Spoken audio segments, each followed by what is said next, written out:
Jimmy Donaldson est un jeune garçon plutôt solitaire qui adore jouer aux jeux vidéo. Mais vous le connaissez probablement, car aujourd'hui Jimmy, c'est ça. This is the largest shredder in the world, and this Lamborghini's gonna fall in it. We're also nuking an entire life-size village, shooting real tanks at a literal Lamborghini, and crushing this store with the world's largest dominoes. The new tallest domino! Go! Down goes the domino! Oh my god! Aujourd'hui dans ce timelapse, nous allons voir comment Jimmy, ce jeune garçon introverti et normal en tout point, est devenu le MrBeast que tout le monde connaît. Vous l'avez sans doute vu relever des défis complètement fous, donner des millions de dollars ou même ouvrir des restos gratuits. Mais avant de devenir l'empereur de YouTube Game, MrBeast a eu un parcours bien plus humble et complexe que ce que l'on pourrait imaginer. Alors comment est-il passé de simples vidéos de gaming à des vidéos incroyables de centaines de milliers de dollars? Accrochez-vous, car son histoire est tout sauf ordinaire. Le commencement.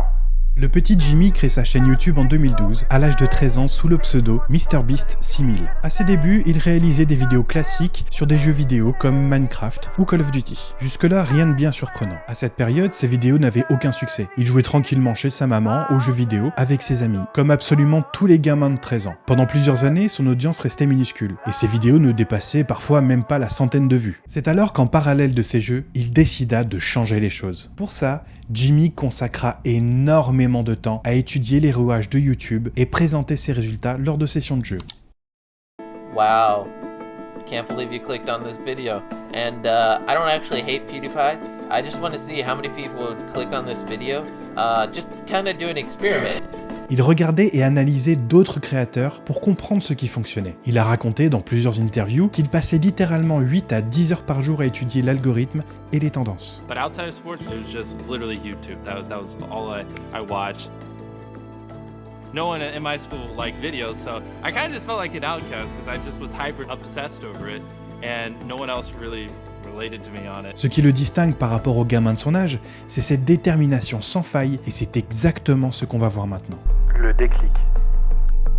Le déclic est venu lorsque Jimmy a décidé de changer de stratégie. En 2017, il a posté une vidéo où il comptait jusqu'à 100 000. Oui, vous avez bien entendu, une vidéo de lui en train de compter pendant 40 heures. La vidéo est devenue virale et ça a marqué le début d'une série de challenges et de stunts que seul MrBeast oserait entreprendre. À partir de là, s'est opéré le plus grand changement chez Jimmy jusqu'à devenir MrBeast. Pour ça, il expérimente avec des vidéos toujours plus impressionnantes, comme dépenser des milliers de dollars en un temps record ou offrir des grosses sommes d'argent aux gens dans la rue. L'une de ses premières vidéos virales a été celle où il donnait 10 000 dollars à un sans-abri. Pour la première fois, il avait trouvé une formule qui fonctionnait, de la générosité extrême mélangée à des défis spectaculaires.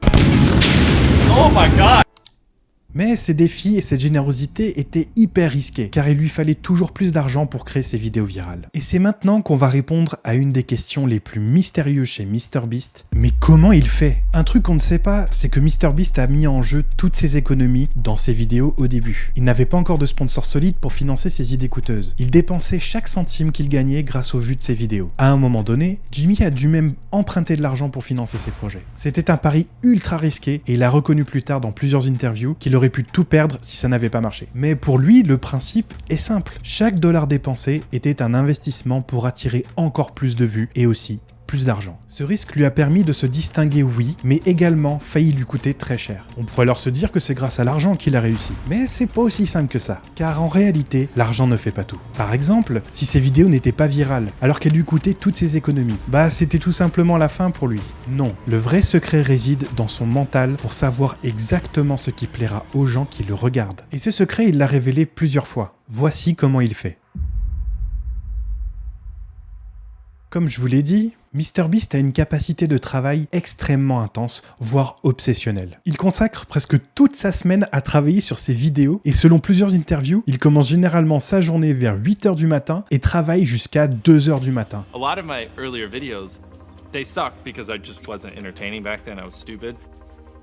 Every night before bed, I'd just be like, it sucks, it's a lot of work, and I feel like I'm not getting anywhere, but if I just do it long enough, eventually it'll click, eventually I'll figure it out. As of right now, I'm enjoying YouTube. Hopefully I don't know why I had that kind of mindset at such a young age, but it's just like, I just love it, and I just couldn't stop. It took me 75,000 views to make my first $100 off of YouTube. I'm making around $30 a month. I've just always felt pulled to it. I don't understand. I don't get it. Just thinking about possibly being a YouTuber one day was enough to keep me happy. Ok, pour vous donner une petite idée, voici comment se compose sa semaine. Lundi, il travaille sur ses idées. Il passe des heures avec son équipe pour générer de nouvelles idées de vidéos. Mardi, c'est la préparation. C'est là qu'il choisit ses lieux, qu'il achète son matériel et qu'il fait sa coordination avec les équipes techniques et les participants. Mercredi à vendredi, c'est le tournage. Et les tournages, ils peuvent durer plusieurs jours, surtout pour les vidéos à gros budget. Samedi, c'est la post-production. Il participe activement au montage pour s'assurer que le résultat final est conforme à sa vision. Dimanche, ce sont les révisions et les préparations. Il révise les vidéos, ajuste les détails et prépare le lancement. Ce niveau d'implication et d'organisation hors norme est l'un des secrets de son succès. Et voici la conséquence. I recreated every single set from Squid Game in real life, and whichever one of these 456 people survives the longest wins $456 grand. This is a $1 billion super yacht, and it's big enough to hold an entire city on the water. How do humans build this stuff? And I'm gonna show you the difference between this and a $300 million mega yacht, a $50 million giga yacht, all the way down to this $1. I'm about to show you what a $500,000 experience looks like. I promise this is going to blow your mind. In this video, you will find out why it cost $250,000 to simulate going to space. Why it cost $50,000 to explore the depths of our oceans. Whoa! It's coming right at us. And every other experience we tried along the way. I am standing on top of the tallest building in the world! Oh my God! All the way down to the cheapest experience I could find. Riding a camel. Alors quel est le secret de sa réussite? En réalité, c'est un mélange de travail acharné, d'intelligence stratégique et de discipline. MrBeast a toujours placé son audience au centre de son contenu. Il n'a pas seulement suivi les tendances, il a littéralement créé les siennes. Et tout ça en continuant d'investir dans des idées toujours plus folles les unes que les autres qui donnent aux spectateurs l'envie de voir jusqu'où il ira.